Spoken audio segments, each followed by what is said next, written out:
mastery experiences. Okay, that then, lodged in my brain. And then there was this fascinating piece of research called Benefits of Frequent Positive Affect. And this was just coming out when I went back to Penn. So this was brand new research. And one of the things it said that just blew my mind, which I certainly had never heard before, is that all success in life is preceded by being happy first. Now, that blew my childhood right out of the water, because growing up here in Washington, D.C., a very hyper-competitive town, I was, brought up to believe that if I got into the right school, or I played Beethoven's Concerto No. 1 on the piano at the age of, 13, then that would make me happy. Or if I got that particular swimming time, I would be happy. It was always that next accomplishment would somehow make me happy. The problem was it always left me feeling a little bit empty, like, was this for me or was this for somebody else? And really, it's not all that it's cracked up to be. It wasn't really the ingredients of what we now know is happiness, if we go back to what I talked about, PERMA. And so it explained to me the fact that I was always chasing my tail, thinking the next thing would make me happy, when in fact, I never really found happiness until I hit bottom with my eating disorder, and then began to build myself up, and then wrote the very first book by anybody who did accomplish recovery. And that book, My Name is Caroline, is still in print.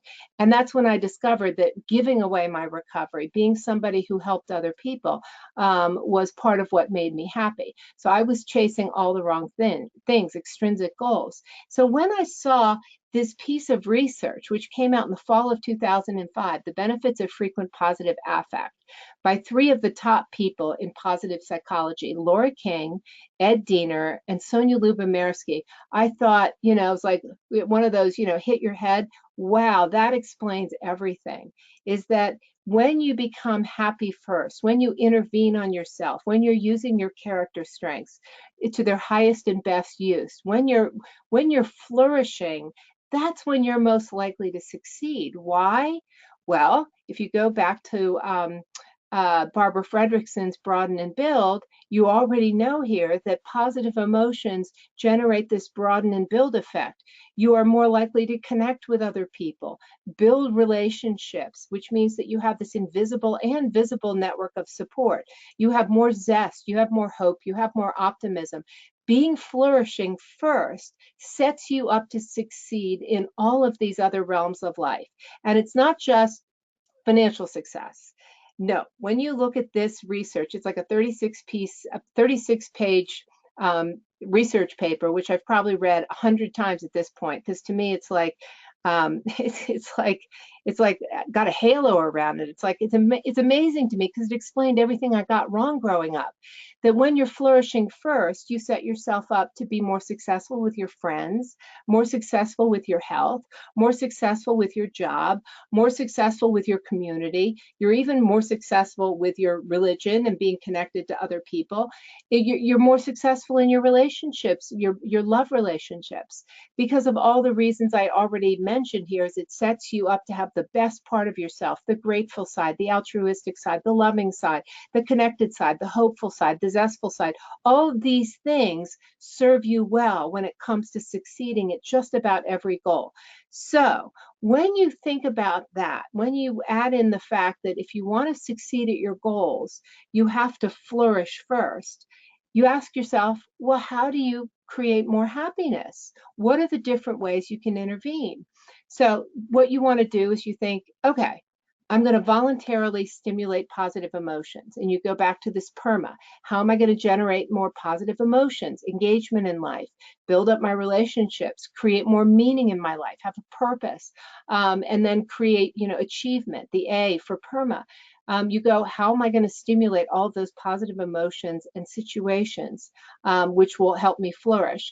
The wise interventions. You want to be around people who are positively contagious, people who have the qualities that you want to emulate most, because emotions are contagious. We know that depression is contagious, happiness is contagious, loneliness is contagious. We also know that behaviors like quitting smoking are contagious, obesity is contagious. Being around people who have that outlook and those qualities can up your well-being. You want to connect with groups, especially the right groups. Why? Because we know that for every group you join, your your likelihood of dying in the next year is cut in half. So being around other people is a piece of what allows us to stop this loneliness epidemic. I mean, right now in the United States, you're more likely to live alone. We have more people living alone in this country than ever before. And so we have all these people sitting inside lonely, which is actually more toxic to the body than cancer. And they're connected to their screens in this very superficial way, but not connected to people in person. So these are some of the ways that we know you can up your well-being above and beyond these wise interventions. So that piece of research, let me back it up again, because I want to be sure everyone understands what I'm doing. Happy people have 4 features in common. Self-efficacy is one of the 4. You can build self-efficacy, and you can do it in 4 ways, with the most powerful way being to take your goals and break it down into small pieces. Then you get to this seminal piece of research showing that happy people are more likely to accomplish their goals because they've set themselves up for success. They have prepared the way for them to be the beneficiaries of goodwill from others, to have more zest, to be more persistent with their goals, to be more optimistic. Even if they're not right, being optimistic serves them well. And so then I had my eureka moment. And this is what ended up being the basis of my 5th book, Creating Your Best Life. So let me explain to you. So this is what I call the high performance coaching loop. And this is where I came up with a new model for intervening with anybody you work with, yourself, a friend, a family member, a client, because if you want to help people flourish in life, what I came up with here is these steps to show that you can intervene at any point in those 3 areas there. So you start with happiness precedes all success, right? Okay. And so you can generate happiness, PERMA. You can generate that. So if happiness precedes all success and you can up your well-being with a variety of positive interventions, that's one possible way to up people's well-being and to begin to set them on the road to success. Then you also add to that, happy people are high in self-efficacy, and you can build that muscle in 4 different ways too. Those are all assignments. Those are things you can voluntarily do. You can find a persuasive other, build up that trust with somebody who believes in you. You can have a role model, a proximal role model, somebody who's in your environment, who's already doing what it is you want to do. You can create good stress responses. You can use humor. You can use meditation. You can do a variety of things to build up your stress. And then you can also have these mastery experiences. So you can build self-efficacy. And then you look at the 3rd point, mastery experiences build self-efficacy. So you look at this, and what you see here is you can intervene in 3 different ways to build this. 1, wise interventions, which we already spoke of. Learning goal setting theory, which we'll talk about in the next one. When you learn goal setting theory, you can help people learn how to break their goals down into learning goals and performance goals, because a lot of people are walking around with no real clear understanding of the fact that there is a science to goal setting, and there are ways to break goal setting down into different components that make it more likely that you're going to succeed. And then you can build the 4 different parts of self-efficacy. So what I realized is you can intervene here, up your flourishing, help people with positive interventions.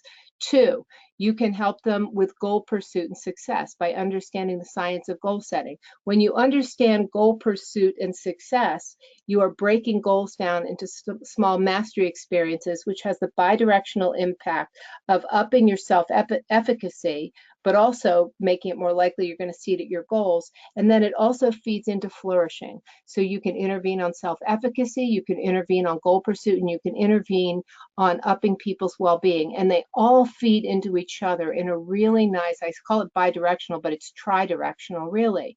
And so that's what I believe is most important when you're working with people, is pick an area where they need to build up their hope or their character strengths, or help them break goals down into small chunks, or work with them on finding role models, or learning meditation. But there's always a way to work with someone. There's always an entry point. And I found that to be such an exciting, hopeful piece of seeing some of what was going on around me, where a lot of people aren't flourishing. They don't set goals. They don't know how to set goals, or they don't have hope. They're not used to succeeding at things, so they don't even believe that they have what it takes to accomplish goals. And I thought, with this model, I can intervene with anybody at any point. And I wanted wonder, Pedro, if it would be appropriate for us to see if there are any questions right now, because this is a very dense concept. And if it would be helpful, I'd be happy to take questions now.